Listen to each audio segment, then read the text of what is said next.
بسم الله الرحمن الرحيم والصلاة والسلام على سيد الأنبياء والمرسلين وعلى آله وصحبه أجمعين. قال الله تبارك وتعالى: يسألونك عن الخمر والميسر قل فيهما إثم كبير ومنافع للناس وإثمهما أكبر من نفعهما ويسألونك ماذا ينفقون قل العفو كذلك يبين الله لكم الآيات لعلكم تتفكرون. رب اشرح لي صدري ويسر لي أمري واحلل عقدة من لساني يفقهوا قولي. My dear respected brothers and sisters, just a quick review of what we talked about last time. Up to here, ayat 129 is still going on, and we had discussed about khamar, about wine, about liquor, and its different forms of how it should be avoided, and what's the problems related to it, the shar'i ahkam of it, the fiqhi perspective of it, all of that in detail was discussed, that Allah subhanahu wa ta'ala chose a gradual process of prohibiting khamar. And it started one after another. First, these ayat were revealed, then other ayat which said not to be intoxicated in salat. Then other ayat made it very clear that this is a tool of shaitan to develop hatred amongst you, to develop hatred and to destroy the unity of the believers. So that's different things have been mentioned. But finally, when it was clear for the Sahaba Ikram that this is haram, then everyone, there was no exceptions, every single person who was at the time of Madinatul Munawwara, when it was declared, they went ahead and threw away all the khamr they had. And this was the beautiful ita'at of the Sahaba Ikram, and we had discussed this already. Then furthermore, Allah subhanahu wa ta'ala says, يَسْأَلُونَكَ عَنِ الْخَمْرِ وَالْمَيْسِرِ. The second part is gambling. पूछते हैं आपसे शराब के बारे में और जुए के बारे में. So today we're going to be focusing most of the talk about the gambling part. So Allah subhanahu wa ta'ala used the word al-maysir, and this comes from al-yusr, and it can also be taken from distribution. When a person's name is Yasir, it means he distributes good into the people. So that's where the root word is coming from. But al-maysir here, it's related to the gambling in its complete form. At the time of Jahiliyyah, what did these individuals do? They would slaughter a camel. This is just one form of the gambling they had. That they would slaughter a camel. After that, they would have different games in distributing the shares. Once that distribution took place, some people who won the game would get a lot of shares. Some would get few and some would get nothing. The person who would lose the game, who would get no shares, he would have to pay for the complete camel. The whole expense that was involved there, he would have to pay for it. That means that in any game where there's a stake of this type, the ulama ikram have defined that all such acts, which there is a possibility of loss and gain, but the loss and gain is completely uncertain. You have no idea if you're going to win. You have no idea if there's any benefit going to come. A person puts his money onto stake, and after that he has no idea. Either he can win the whole lot, or after that what can happen is he can lose everything that was put into. Both of those things are completely possible, and they're uncertain at the same time. These are those qualities how we find out about gambling. So in Arabic, mukhatara is used, al-qimar is used. You'll find different terms that are used, but they are all forms of gambling. And in any form where there is gambling involved, then we're going to make it very simple to understand that it is completely prohibited. It is haram, and we have to stay away from it. So ulama ikram have said that when there's a race, and the people say that one person is racing the other, and they decide that the loser will pay the other, and he will pay the winner, that's also gambling. Sometimes there are tournaments. There's events for kids, and people don't realize that there's actually gambling going behind it. So tournament, how does the tournament work? People have to pay in order to get a position in the tournament, and now they have their money is on stake. They can go ahead and win the prize, or everything they put up can go to waste. So that's also a form of gambling. So Rasulullah sallallahu alaihi wasallam and many of the Sahaba, they had such iman that even before things would become haram, they would stay away from them. When we talked about khamar, when we talked about wine, liquor, and these different forms of it, there were individuals amongst the believers that would not touch it even before it became haram. So similar was the case of gambling, but Rasulullah ﷺ would stay away from such type of transactions even before it was declared to be haram. We know the incident of in the beginning of Surah Rum, where Sahaba Ikram had made a bet with the mushrikeen that okay, today the Romans have been defeated. غُلِبَتِ الرُّومُ فِي أَدْنَى الْأَرْضِ وَهُمْ مِنْ بَعْدِ غَلَبِهِمْ سَيَغْلِبُونَ فِي بِضْعِ سِنِينَ. In a few years, the Quran says that Romans have been defeated now, but in 7 to 10 years, Allah will give them victory again. And this was a sign of the prophecy of Rasulullah. So Abu Bakr Siddiq radiallahu anhu quickly said that, Ya Rasulullah, I'm going to go into a bet with them, and I'm going to tell them that whatever Rasulullah is saying is nothing but the truth. So in the next 7 to 10 years, the Romans are going to become victorious. The Quran has said it. So Abu Bakr Siddiq radiallahu anhu, he went into a bet, and after winning the bet, after 7 to 10 years, it was true. Allah gave victory to the Romans. And it's a very long incident, inshallah. When it comes up in that portion, I'll talk about it. When that happened, Abu Bakr Siddiq radiallahu anhu brought that money that was won after the bet. So Rasulullah said to give it away. Even though at that time gambling was not haram and they could have used it for other purposes, but Rasulullah said that this is not a good way, and go ahead and give it away in charity. So from the time before even prohibition, some people develop such faith that they can understand what is it exactly that Allah subhanahu wa ta'ala wants from them. There was a Sahabi named Ja'far al-Tayyar radiallahu anhu. So Jibreel alayhi salatu wasalam came to Rasulullah and said, Ya Rasulullah, there's one of your Sahabi whose quality Allah subhanahu wa ta'ala likes a lot. So Rasulullah quickly called Ja'far al-Tayyar radiallahu anhu and said, tell me what are these qualities that Allah subhanahu wa ta'ala is declaring that Allah loves? So he said, Ya Rasulullah, from the very beginning, when he talked about his time before Islam, he said, I looked into wine and drinking, and I noticed that it destroys a person's intellect and reason. So I understood right away this is something that I have to avoid. Then he said, I looked into the adultery, that this is something that destroys the honor of the wife and the daughters. So he said, I have great love for my wife and daughters. I've never went towards adultery. He said, I looked into people worshipping idols, and I noticed idols do not give benefit or harm. So he said that I never went towards idol worship even before Islam came. And the fourth thing he said is that the person who lies, I notice he ends up disgraced in front of people. So he said, I never lied in my life. So these things, even before Islam instructed him, he had applied on himself with his own intellect and understanding that if it's bad for me, of course, then Islam will also be in accordance to that. Now, putting a law into place and not making effort on the people to obey the law, it causes corruption. Many of the so-called Islamic countries that had conflicts and they were destroyed is because they tried to impose the law onto people who are not interested.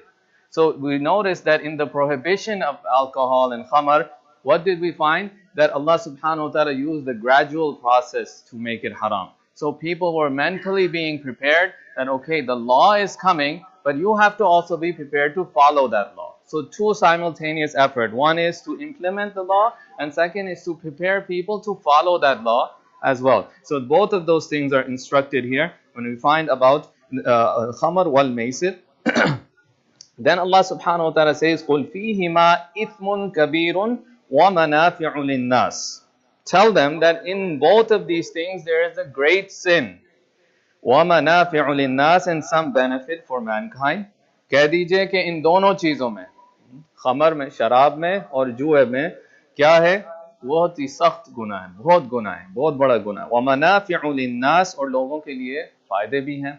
The reason many people incorrectly translate this and they say, oh, there is benefit, there is harm, but the harms are more than the benefit. That's incorrect way of putting it. But Allah subhanahu wa ta'ala is not talking about harm. Allah is saying ithm. It's an evil sin. That means it's not going to just end in this world. It's going to go with you in the qabr and all the way towards the displeasure of Allah subhanahu wa ta'ala. So both of those things have to be kept in mind, that Allah is acknowledging that some benefits might come in front of you. But the reality is that when something is declared to be a sin, it has so many different angles that it's not just harm in this world, but it is an evil sin in this world, akhirah, and it carries on. وَمَنَافِعُ لِلنَّاسِ, then what can be the benefits? It's obvious benefits. If a person is in lottery, right? He understands he can win the whole lot overnight. He can become filthy rich, right? And that's an obvious benefit. That's what attracts people, that I don't have to do anything. If I just scratch a card, if I just do this, small games, and it's possible I can become a millionaire over time. That's one benefit that attracts people. And other things as well. Let's look at Nevada, Las Vegas, right? That's the place where all of this is happening. If you look into the apparent nature, it might attract people that, okay, there's entertainment, there's cheap hotels, right? There's many things that feel like, okay, I should go and visit and see. But the other side is never shown to the people, that the suicide rates are all the highest in all of America. The people who commit suicide, is the highest rate is in Las Vegas. And the crime rates are at the highest. Depression rates are at the highest. You'll notice in hotels, they put bars on the windows so that people don't jump out of depression.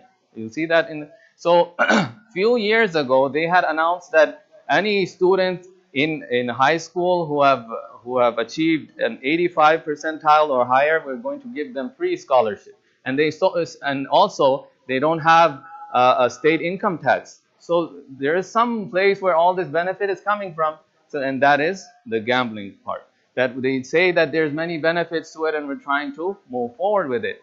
But by looking at the other part of it, you'll notice that it destroys the society. It destroys, such evil takes place that people's moral is completely corrupted. So ulama ikram, they have written books on gambling and what's the benefit, what's the harm, and how the harms and the evils are continuing into the society. One of the main things that ulama ikram have pointed out is that the purpose in gambling is to the gain, the profit in it is based and dependent on the loss of another person. When a person wins the lottery, what happens? He gets the wealth of all those people that were involved in it. So he wants to harm others. He gets into the transaction thinking that I'm going to harm the person, I'm going to take away his money. You know, youngsters, sometimes they say, okay, you want to bet? And they put $20 on the line, right? What happens? The idea is that I can win and take that $20 bill from my friend. So it goes opposite to well-wishing. Khair khwahi ke bilkul baraks hai. So Islam instructs to give preference to mankind. If you can't eat, give others first, and give others place to sit first. Take care of others. All of the idea of Islam is completely opposite when it comes to gambling. That the person is intending to harm the other. So that's why it's a great evil. And others have pointed out that it's addictive. When people win even small amounts in lottery, they get addicted to the idea that I can just sit and make money. I don't have to earn. I don't have to make an effort. And these type of issues, unfortunately, even within the Muslims, a lot of these cases are taking place. Just a few months ago, we went to meet a brother, and he was complaining about some relative of his who just got married, and a nice individual, he prays salat, everything is going on, but this habit of gambling, he can't give up. He lies to his wife, he lies to his parents, and goes, and where is he ending up? Taking all the savings and throwing it down the drain. And this happens to many individuals where they cannot overcome it because it's so addictive that every time a person feels that this time I'm going to win, and he throws away his halal income on the basis of this. Somebody had even said, oh, Mufti Shazad, make dua, I can win the lottery and everything. So the idea, we first understand that if you do win, you're getting all this haram wealth coming in. Now what? You're in a different position and in a bigger problem than before. So that's why Rasulullah ﷺ, the du'as that come, is not just about getting more money. It's to get it from an income which is halal source that can benefit me in this world, in the akhirah as well. And other benefit, the harm that ulama ikram have written, that in these cases of gambling, the money of the nation and the country, it gets confined to some individuals. That is taken away from many people, and it comes down to few people. كَيْ لَا يَكُونَ دُولَةً بَيْنَ الْأَغْنِيَاءِ مِنْكُمْ. The Quran speaks about how the transactions of Islam take place, that it takes the wealth from the wealthy and is distributed to the poor. But these type of transactions, which is based on capitalism, to take money from many people and bring it down and confine it to some people, that the rich become richer, and those who can put money at stake at bigger stakes, what happens? They can win a bigger prize. And those who are able to just play once or twice, all of their money is taken and then confined into the hands of these individuals. So it destroys the economy as well. So these are many harms that are written about gambling. But we have to understand that our children, if they're getting involved in any game, this happens many times with the children because they don't look through the whole thing. So how is this? Is there money involved? They're playing cards, if they're playing chess, is any of these games where there's money on stake, it's all in the same level of gambling. It is gambling, and it has to be completely avoided. So Allah subhanahu wa ta'ala talks about both of these things together, and then mentions that there are benefits, but the great sin, وَإِثْمُهُمَا أَكْبَرُ مِن نَفْعِهِمَا, उनका जो गुनाह है वो बहुत ज़्यादा बड़ा है उसके फायदे से. The sin which is coming out from these two things is worse, it's way worse than the benefit. وَيَسْأَلُونَكَ مَاذَا يُنْفِقُونَ. Now whenever we find these words coming, يَسْأَلُونَكَ, يَسْأَلُونَكَ, I've already mentioned that in Surah Al-Bakarah it's 7 times. Allah subhanahu wa ta'ala is mentioning about questions of Sahaba Ikram. They come with different questions, and it's always a question that can benefit their deen, not our questions today that make things so complicated for ourselves. But Sahaba Ikram would not always question, but sometimes it become difficult, so they would bring questions. So one of these questions was about the wine and the gambling. Then in the same ayat it says, وَيَسْأَلُونَكَ مَاذَا يُنْفِقُونَ, and they ask you about what to spend. If you notice, and you have been following along, in ayat 215, we've already mentioned the same question. يَسْأَلُونَكَ مَاذَا يُنْفِقُونَ قُلْ مَا أَنْفَقْتُم مِّنْ خَيْرٍ فَلِلْوَالِدَيْنِ وَالْأَقْرَبِينَ وَالْيَتَامَى. So this question is kind of repeating itself. So the reason that ulama ikram have written here is that the first time Allah talks about where to spend it, who to spend it on. So it begins with the parents, and then the aqriba, and then the yatama, the orphans, and the masakin. In this place, this question is answered in a different way, that not where to spend it, but from what should we spend. कहाँ से खर्च करें, ये नहीं कि कहाँ खर्च करें, वो तो हो चुका है पहले. तो अब ये पूछा जा रहा है कि हम खर्च करें, लेकिन किस पैसों में से कहाँ से खर्च करें. So Allah subhanahu wa ta'ala then says, قُلِ الْعَفْوَ, from the surplus, that when a person is finished from fulfilling his needs, then the savings is where you're going to spend your nafli sadaqat from. And this clarifies a lot of points for us. If a person has needs, and he has family members, he has people who have rights, and he is going and donating thousands of dollars to the masjid, what's going on? The rights are being destroyed here. That's why Allah subhanahu wa ta'ala is talking about necessities first, that when Allah says surplus, that means you've already taken care of your family. You've already taken care of the people that have right on you, and then what's left of that, now you're spending in voluntary charity. अब सदका का इस्तेमाल करेंगे जब सबके हुकूक अदा हो गए. This is why some families, they suffer and people are donating. So they don't understand that how to work, that they have to first fulfill the rights. And after that, whatever is left, then from the surplus, they're going to give for the nafli sadaqah and for the sake of Allah subhanahu wa ta'ala. Now, another thing to mention here, that to give everything in sadaqah, all your savings in sadaqah, where you become mustahiq yourself, so that is also incorrect. That we find there are incidents. We have to understand this very clearly. In many fundraisers, you'll hear about the sadaqah of Abu Bakr Siddiq radiallahu anhu, how he gave every single thing. Rasulullah had a habit that he would not keep any savings. Once the rights are done, the wife and whoever needs to be given are given their rights, kharche pure ho gaye, and no extra saving. He would give whatever's extra, he would go ahead and give it in the path of Allah subhanahu wa ta'ala. But we find that the instructions are different here, that Allah subhanahu wa ta'ala is saying pay from the surplus. Jo zati hai paison ki, usme se nafli sadqa nikalo. So the difference here is that Rasulullah sallallahu alaihi wasallam and the kibar sahaba ikram, their level of iman was at that point that they had thought it through, that whatever problem is going to come, I'm ready to bear it. They knew that from A to Z, when I give everything that I own for in the path of Allah subhanahu wa ta'ala, now whatever problem comes, I'm ready to bear it. What happens with individuals nowadays is that when we hear incidents like that, we say, okay, I should give a lot of charity, and we don't think it through. Next thing you know, we are the ones that need it, right? So that's why it's very important to balance ourselves out. Yes, we have to give sadaqat, but if there are people who have rights on us, they come first, and after that, from the savings, we go ahead and spend. Now a question might arise here, that what about the savings? Are we allowed to keep savings or not? When Rasulullah did not keep savings, we find many of the Sahaba who did not keep savings. Abu Dharr Ghafari radiallahu anhu, right away, from this ayat he would say that whatever surplus you have to give everything. He had this idea. But majority of the Sahaba Ikram, they were also wealthy as well. Abdurrahman bin Auf radiallahu anhu, Usman Ghani radiallahu anhu, they had a lot of savings. The difference was that with their savings, they were paying the rights, they were giving their zakat, they were taking care of the taqazas of deen. Whatever need there is, they were fulfilling those. So Rasulullah ﷺ did not stop them from having savings.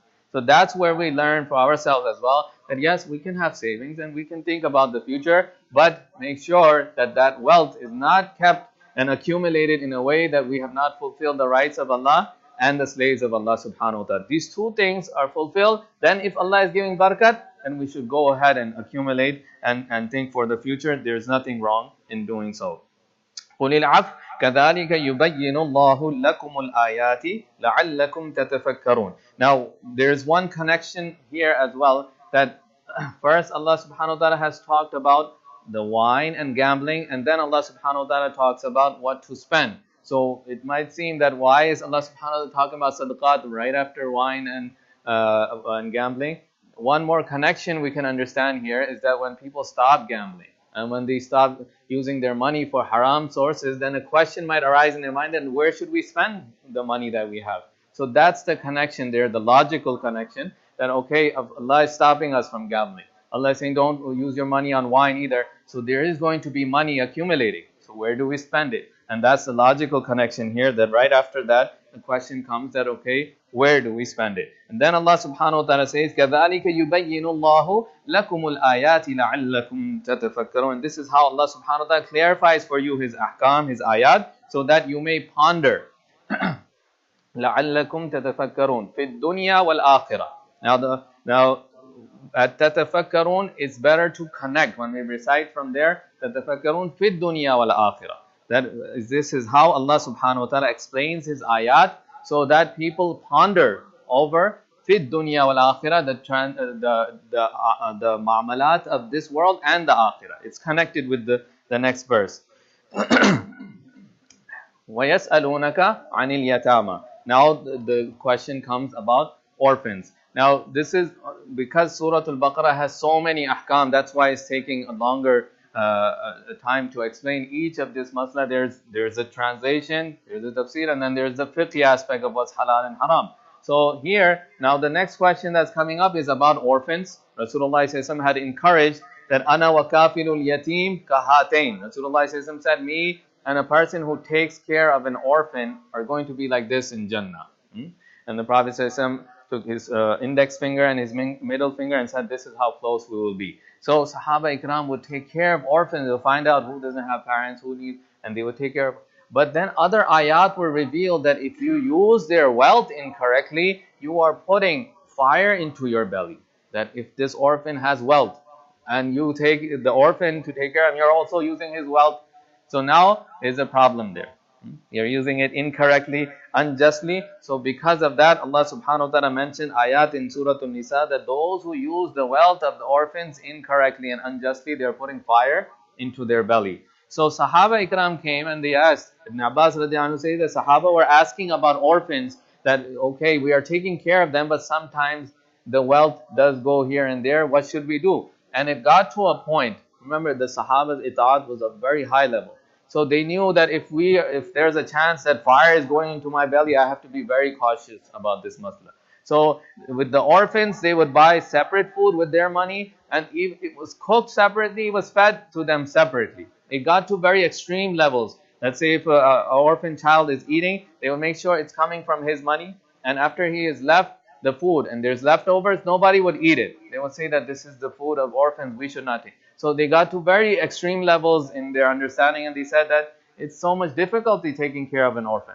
So Allah subhanahu wa ta'ala in this ayat again balances out that the idea that Allah is giving these ahkam is for the welfare. Ye jo hai, ye unki khair khwahi ke liye hai. And that's what being يقول إِصْلَاحٌ لَهُمْ خَيْرٌ. So Allah subhanahu wa ta'ala is saying, tell them that their correction and to take care of them is khair. This is good for them. وَإِن تُخَالِطُوهُمْ فَإِخْوَانُكُمْ. If there is a mixture here and there in the wealth, then they are your brothers. You can go ahead. जो छोटी मोटी चीजें मिल जाती हैं किसी के साथ रहने की वजह से, साथ खाने की वजह से, तो उसमें अल्लाह ताला ने गुंजाइश दे दी. وَإِن تُخَالِطُوهُمْ فَإِخْوَانُكُمْ. अगर खलत मलत हो जाए, if there is a mixture in the wealth and it's done unintentionally, فَإِخْوَانُكُمْ, so they're your brothers in iman anyways. So don't worry about that. So don't separate them from eating. There's welfare in them eating together. So even the leftovers can be eaten. So Allah subhanahu wa ta'ala made it simple that to take care of orphans, the person is responsible all the way through. How to judge for the money, how to have savings, and how to use their money for their interest. وَإِن تُخَالِطُوهُمْ فَإِخْوَانُكُمْ وَاللَّهُ يَعْلَمُ الْمُفْسِدَ مِنَ الْمُصْلِحِ. And Allah subhanahu wa ta'ala knows those who cause corruption and those who cause correction. Both of those words are used here, mufsid and muslih. A person who spreads fasad phailane wala, kharabi phailane wala, that's mufsid. Muslih, it comes from the word islah, that he fixes things up. He does things for the betterment of mankind. So that's known as a muslih. So Allah subhanahu wa ta'ala is saying that there are people who play around with the money. They are going to take the orphan money, but if they're doing it unintentionally, they cannot get around it, it's fine. But those who are playing games with the system of Allah subhanahu wa ta'ala, Wallahu ya'lamul mufsida min al-muslih. Allah knows those who are causing corruption from those who are causing correction. Those who are good from bad, Allah subhanahu wa ta'ala knows that exactly. Now, one thing to understand here, that many times we ask questions to ulama, to muftiyan ikram, and sometimes the question is manipulated in a way that the answer comes in accordance to that, right? Sometimes it's manipulated that somebody says that, okay, is the way the case is put, the mufti or the alim will answer in accordance to the Quran and Sunnah, but sometimes is manipulated in a way that they can get some flexibility. And Rasulullah ﷺ had acknowledged this as well when two Sahabi came and they were fighting over land. They said, one was able to put his case very nicely. He was very fluent in his speaking. So like lawyers, they're very good. They know exactly what the judge wants to hear. So they put their case in a way that it can be in their right. So Rasulullah said that some of you are able to put their cases better than the other person might be very simple. He doesn't know how to talk, but he knows that he's on the truth. So in front of the judge or the person in charge, in this world, it's only the zahir, the apparent nature, that is going to be where the judgment comes from. So Rasulullah said that some of you are better at putting cases than others, but if I have made judgment in your case, then it's possible you might be putting fire into your stomach because of doing so. So this is very important to understand that even Rasulullah is acknowledging that that manipulation of the judge can take place because of how the case is put. So when we go around and asking people about fatwa and about, oh, for me this is allowed, for you it's not, and it's the way we put it in front of ulama ikram, and sometimes the question and the answer comes in our favor. Right? But we have to understand these type of ayat. Wallahu ya'lamul mufsida min al-muslih. That Allah already knows. If you're playing games, you cannot get around the system of Allah. In this world, many ahkam can be given against justice. But in the court of Allah subhanahu wa ta'ala, no one can get around it. And that's what Allah subhanahu wa ta'ala is making clear. कि Allah ta'ala जानते हैं फसाद फैलाने वालों को और इस्लाह करने वालों को, दोनों को Allah अच्छी तरह जानते हैं. وَلَوْ شَاءَ اللَّهُ لَأَعْنَتَكُمْ. If Allah wants, Allah could have made the deen very difficult for you. And this indication is again back to the orphans, that Allah subhanahu wa ta'ala is declaring that if Allah wanted to, every penny, accountability of every penny could have taken place. But Allah subhanahu wa ta'ala made it easy for us, that even if we're taking care of an orphan, they can eat with us, we can eat with them, and they can be a great bond and khair that comes out of this.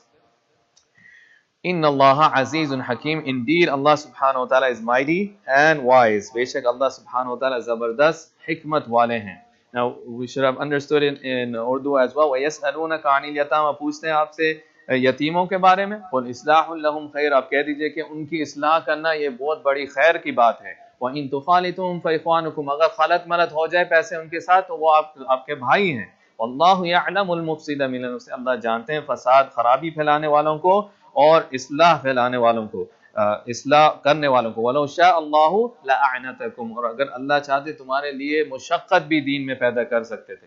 इन अल्लाह अज़ीज़ुन हकीम. बेशक अल्लाह ज़बरदस्त हिकमत वाले हैं.